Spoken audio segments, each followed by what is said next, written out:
Hello बच्चों, आप है अखिल गुरुकुल चैनल पे। मेरा नाम है डॉक्टर अखिलेश्वर सिंह और थर्मोडाइनमिक्स का एक लेक्चर 4 है। यदि आपने चैनल को सब्सक्राइब नहीं किया है तो चैनल को सब्सक्राइब कर लीजिए, जिससे आपको लेटेस्ट अपडेट मिलता रहे। लेक्चर 4 में हम देखेंगे मल्टीपल चॉइस क्वेश्चंस, जो प्रीवियस टॉपिक को मैंने कवर किया था लेक्चर 2 एंड 3 में। क्वासिक स्टैटिक प्रोसेस पे देखेंगे हम लोग मल्टीपल चॉइस क्वेश्चन, जिससे हमारी अंडरस्टैंडिंग थोड़ा सा बढ़ जाएगी क्वेश्चन अप्रोच के थ्रू। थर्मोडायनेमिक्स इक्विलिब्रियम देखेंगे कैसे क्वेश्चन आते हैं थर्मोडायनेमिक इक्विलिब्रियम पे। जियोथ लॉ पे कुछ क्वेश्चन देखेंगे। Close system for different processes के लिए कुछ क्वेश्चन देखेंगे। तो शुरू करते हैं। क्वेश्चन नंबर 1 देखिए, बताइए क्वेश्चन नंबर 1 में आपका आंसर क्या होगा। क्वेश्चन 1 में क्या था, for a process to be consider quasi static it must be. कोई प्रोसेस क्वासिक स्टैटिक है तो इसमें से कौन सा ऑप्शन सही होगा। फास्ट एंड एडियाबैटिक, ये तो गलत हो जाएगा, क्योंकि क्वासिक स्टैटिक क्या होता है, इनफाइनाइटली स्लो होता है। मतलब चींटी की चाल होती है, जैसे चींटी एकदम स्लो स्लो चलती है, वैसे ही हमारा क्वासिक स्टैटिक प्रोसेस होता है। दूसरा ऑप्शन क्या, स्लो एंड फ्रिक्शनलेस, ये मेरा करेक्ट आंसर होगा। फास्ट एंड इरिवर्सिबल, ये भी नहीं होगा। Slow and highly dissipative, dissipative मैंने एनर्जी डिसिपेट होगा, अगर डिसिपेट होगा तो हमारा रिवर्सिबल नहीं होगा, तो इस नहीं हो पाएगा। तो हमारे याद रखना है क्वासिक स्टैटिक स्लो एंड फ्रिक्शनलेस होता है, और ये क्या होता है, रिवर्सिबल होता है। दूसरा क्वेश्चन देखेंगे, A quasic static process is best described as। Quasi static process को कैसे बेस्टली डिस्क्राइब कर सकते हैं गिवन आंसर में। फास्ट एंड इरिवर्सिबल गलत है, क्वासिक स्टैटिक प्रोसेस स्लो होता है और रिवर्सिबल होता है। वेरी स्लो एंड रिवर्सिबल, ये हमारा बी ऑप्शन सही हो जाएगा यहाँ पे। रैपिड होगा नहीं, फास्ट कभी नहीं होगा, चींटी की चाल होता है क्वासिक स्टैटिक प्रोसेस, क्योंकि एवरी स्टेज में उसको थर्मोडायनेमिक इक्विलिब्रियम में से पास होना पड़ता है, जिससे प्रॉपर्टी को एग्जैक्ट मेजर कर पाए। सडन भी नहीं होगा तो ये भी गलत है। मतलब एक क्वासिक स्टैटिक प्रोसेस क्या होता है, very slow and reversible.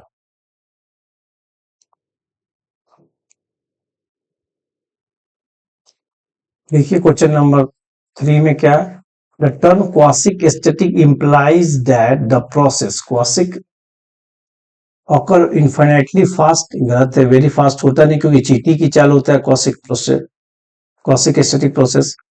Occurs infinitely slow, ये सही है, इनफाइनाइटली स्लो हो जाएगा,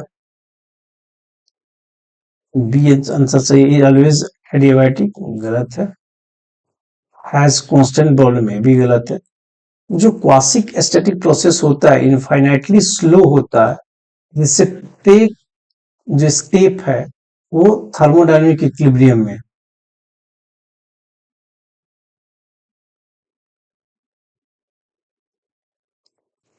इक्विलिब्रियम में हो, जिससे क्या प्रॉपर्टी को मेजरमेंट करें, प्रॉपर्टी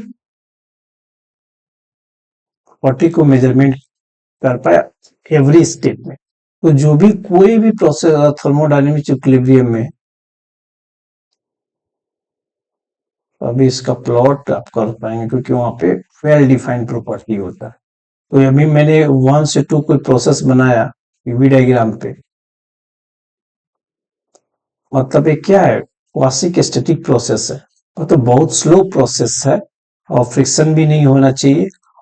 एक प्रोसेस जो थर्मोडायनेमिक इक्विलिब्रियम स्टेज से गुजरना चाहिए, जिससे इसका प्रॉपर्टी मेजर करके एक पाथ को वेल डिफाइन करता है, प्रॉपर्टी वेल डिफाइन करता है। चलिए ठीक है, क्वेश्चन नंबर 4 देते हैं। A quasi static process which it is the nature of path follow by the system on PV diagram. PV diagram पे क्वासिक स्टैटिक प्रोसेस के बारे में पूछे, द पाथ इज अनडिफाइंड, ये गलत है। क्वासिक स्टैटिक है तो थर्मोडायनेमिक इक्विलिब्रियम से हर स्टेट पास करेगा तो वेल डिफाइन होएगा। Path is abrupt and discontinuous, ये भी नहीं होगा। Path is well defined and reversible, बिल्कुल ये सही हो जाएगा, सी ऑप्शन आपका सही होगा।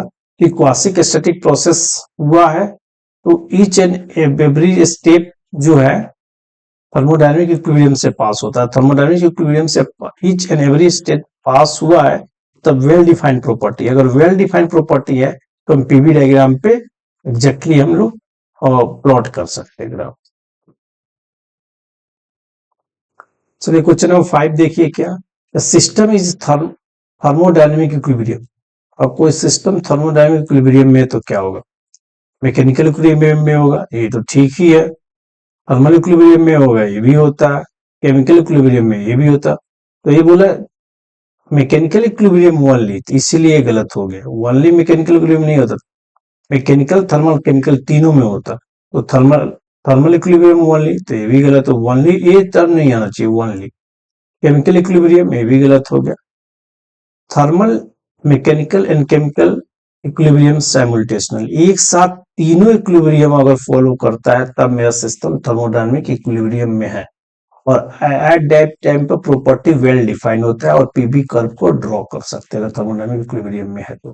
पाथ वेल डिफाइंड होता है, जो प्रीवियस हम लोग ऑब्जेक्टिव देखे हैं। इन mechanical equilibrium the system is experiences, अगर मैकेनिकल इक्विलिब्रियम देखें, मैकेनिकल इक्विलिब्रियम में तो क्या होगा, कोई unbalance forces system and surrounding के बीच नहीं है। मान लीजिए कोई सिस्टम है,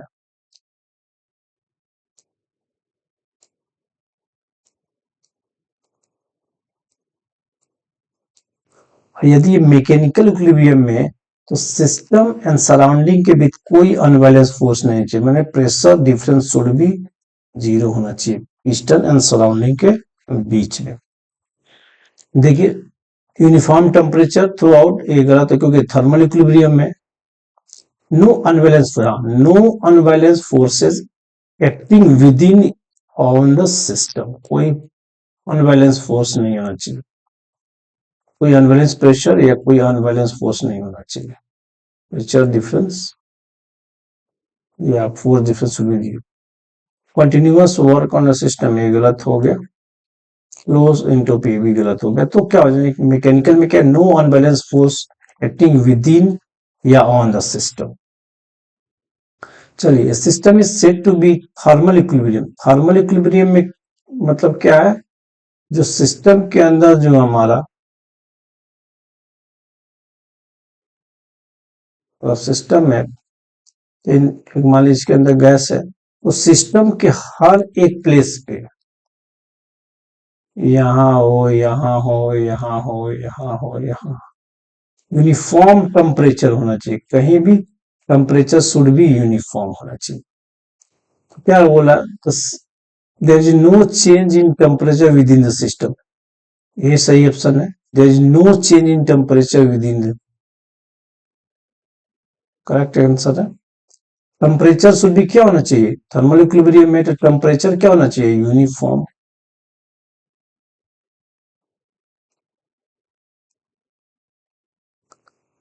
थर्मल इक्विलिब्रियम के लिए टेम्परेचर क्या होना चाहिए, temperature should be uniform, correct. ये आंसर आपका सही हो जाएगा।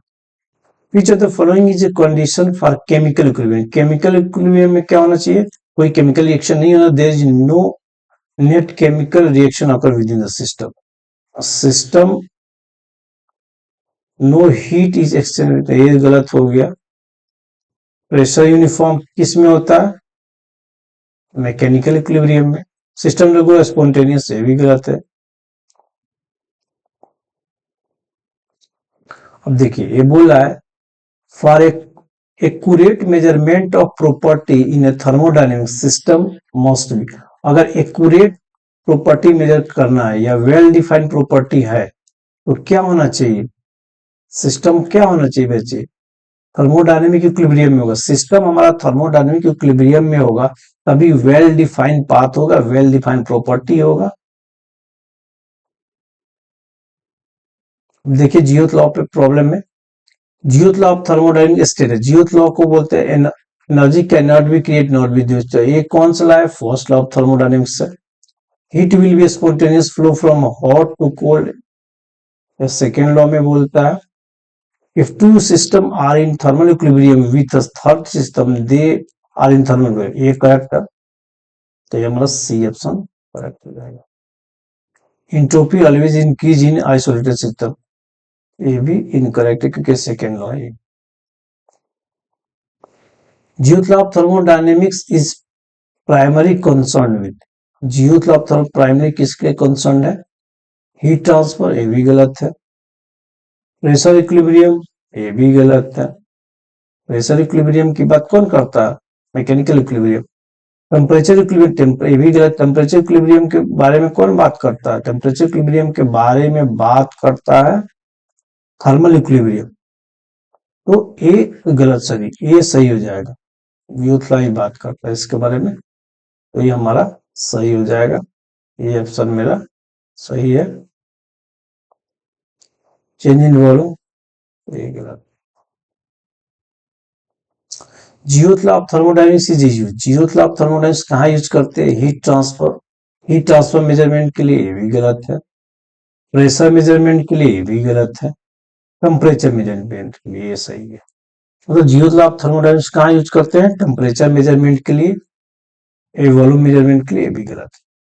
तो zeroth law of thermodynamics, zeroth law of thermodynamics forms the basis of the following constant. Zeroth law of thermodynamics क्या बनाते हैं? कैलोरीमीटर, ये भी गलत है। हीट को मेजरमेंट करते हैं तो गलत हो गया। बैरोमीटर तो प्रेशर मेजरमेंट के लिए, भी गलत हो गया। हार्मोमीटर ये है क्योंकि जीरोथ लॉ से क्या मेजरमेंट? टेम्परेचर मेजरमेंट करते हैं। और थर्मोमीटर टेम्परेचर, हाइड्रोमीटर ये भी गलत है, स्पेसिफिक ग्रेविटी मेजरमेंट करते हैं। अब देखिए, in isochoric process the work done on the system. Isochoric क्या है? इसमें वॉल्यूम कांस्टेंट होता है। मान लीजिए कोई प्रोसेस है, प्रेशर कोऑर्डिनेट है, ये वॉल्यूम कोऑर्डिनेट है एक्सिस से। यदि कोई प्रोसेस आइसोकोरिक हो रहा है 1 से 2, क्या होता है? वॉल्यूम कांस्टेंट होता है। जब वॉल्यूम कांस्टेंट होता है तो ये लाइन हो गया, ये लाइन हो गया, तो एक कोई एरिया पीवी डायग्राम पे कोई एरिया बनाता नहीं, तो वर्क क्या हो गया? जीरो। तो हमेशा वर्क जीरो होता है, ध्यान रखना है आइसोकोरिक में। और वॉल्यूम क्या होता है? कांस्टेंट होता है। Which thermodynamics process give maximum work on the PV diagram? अब बोला कि कौन पीवी डायग्राम पे कौन सा थर्मोडायनेमिक्स प्रोसेस है जो मैक्सिमम वर्क देता है with in same initial and final volumes. तो यहाँ पे डायग्राम में देखिए, इनिशियल और फाइनल वॉल्यूम सेम है। एक एक प्रोसेस से हो रहा है 1 से, वो एक प्रोसेस से हो रहा है, इसमें क्या? प्रेशर कांस्टेंट है। एक प्रोसेस से हो रहा है जिसमें टेम्परेचर कांस्टेंट है 1 से 2। एक प्रोसेस 1 से 2 ये हो रहा है और एक टॉपिक, और एक प्रोसेस हो रहा है एडियाबैटिक। तो देखिए, पीवी डायग्राम पे जो प्रोसेस ज्यादा एरिया बनाएगा, जो एरिया का वही वर्क होता है। तो यदि आप देखेंगे यहाँ पे अगर देख ले इस तरह से,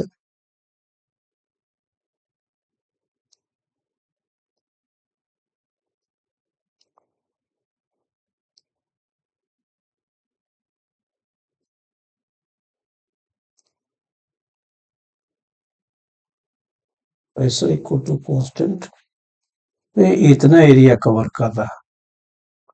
और दूसरा कोई प्रोसेस देख लें, मान लो ये आइसोथर्मल देख लें, इक्वल टू कांस्टेंट 1 से, तो ये जो रेड एरिया है, ये एरिया, तो ये जो वायलेट एरिया से हमेशा कम है।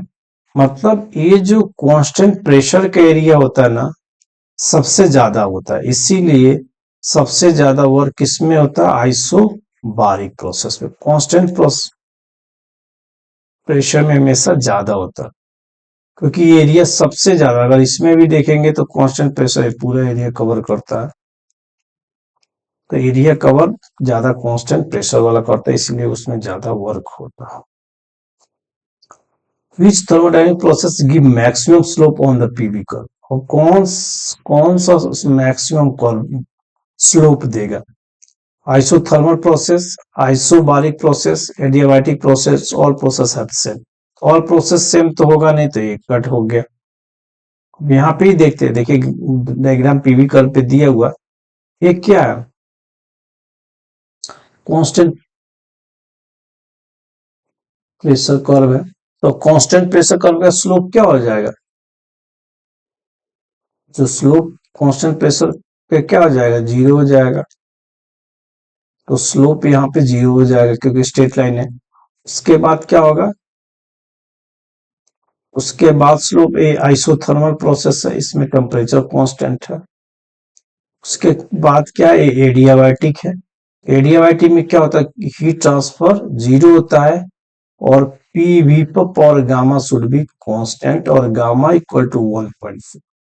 एडियाबैटिक के लिए कंडीशन क्या है, हीट ट्रांसफर सिस्टम तो सराउंडिंग के बीच में नहीं होता है और पीवी पर गामा इक्वल टू कांस्टेंट इसको फॉलो करता है कर्व, गामा इक्वल टू 1.4 होता है। आइसोथर्मल में क्या होता है, पीवी इक्वल टू कांस्टेंट होता है। तो यहाँ पे देखेंगे इसका स्लोप जीरो हो गया, फिर इसका स्लोप थोड़ा सा इससे ज्यादा हुआ, फिर इसका स्लोप उससे ज्यादा हुआ, इसका स्लोप इससे ज्यादा हुआ। तो सबसे ज्यादा स्लोप एक गिवन में किसका होगा, एडियाबैटिक।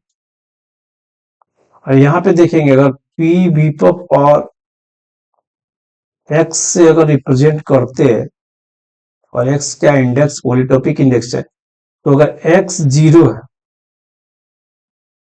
तो स्लोप जीरो, क्योंकि एक्स जो होता है इन जनरल स्लोप ही बताता है, x equal to slope,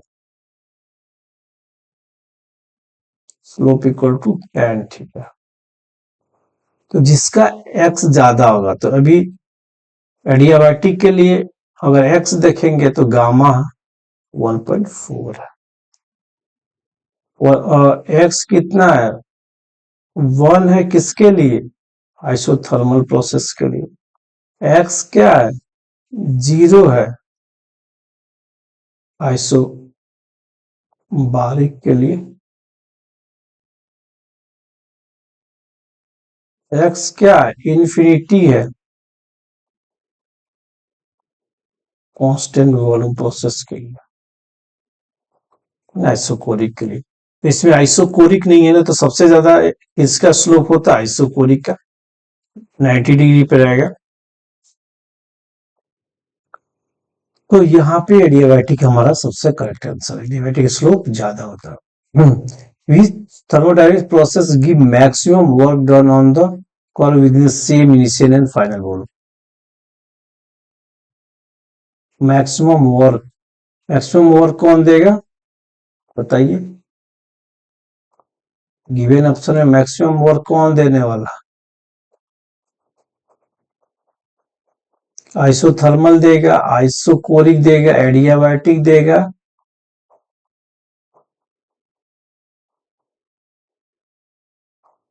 option में कांस्टेंट प्रेशर है नहीं, आइसोबारिक रहता तो सबसे ज्यादा कौन देता, आइसोबारिक देता। देखेंगे सबसे ज्यादा एरिया ये कवर करता है, एक कर्व नीचे की तरफ, आइसोबारिक वाला। तो सबसे ज्यादा किस में होता है, आइसोबारिक में। सबसे ज्यादा देखे, सबसे ज्यादा किस में वर्क होता है, आइसोबारिक में, पी इक्वल टू कॉन्स्टेंट। उसके बाद अगर देखेंगे, उसके बाद देखेंगे तो कौन प्रोसेस है। अब देखिए ये प्रोसेस होगा,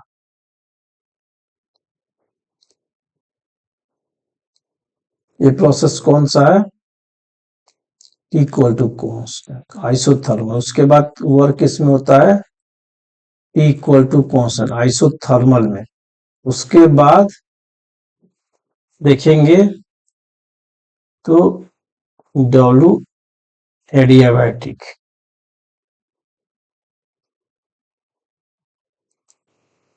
और कांस्टेंट वॉल्यूम में तो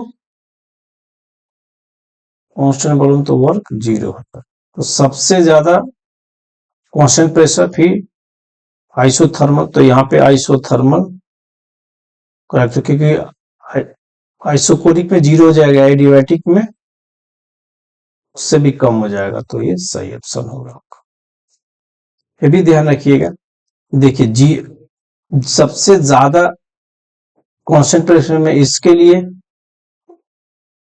एन के एक्स का वैल्यू क्या था, 0 था, इसके लिए एक्स का वैल्यू 1 है, इसके लिए एक्स का वैल्यू गामा है 1.4, इसके लिए एक्स की वैल्यू इंफिनिटी।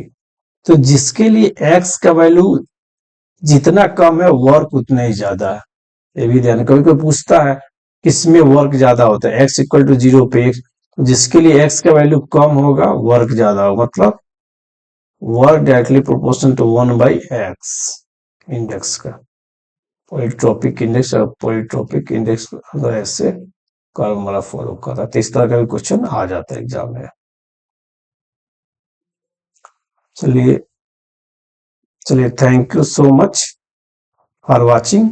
जय हिंद, और मेरा चैनल सब्सक्राइब कर लीजिए जिससे आपको लेटेस्ट अपडेट मिलता रहेगा चैनल पे।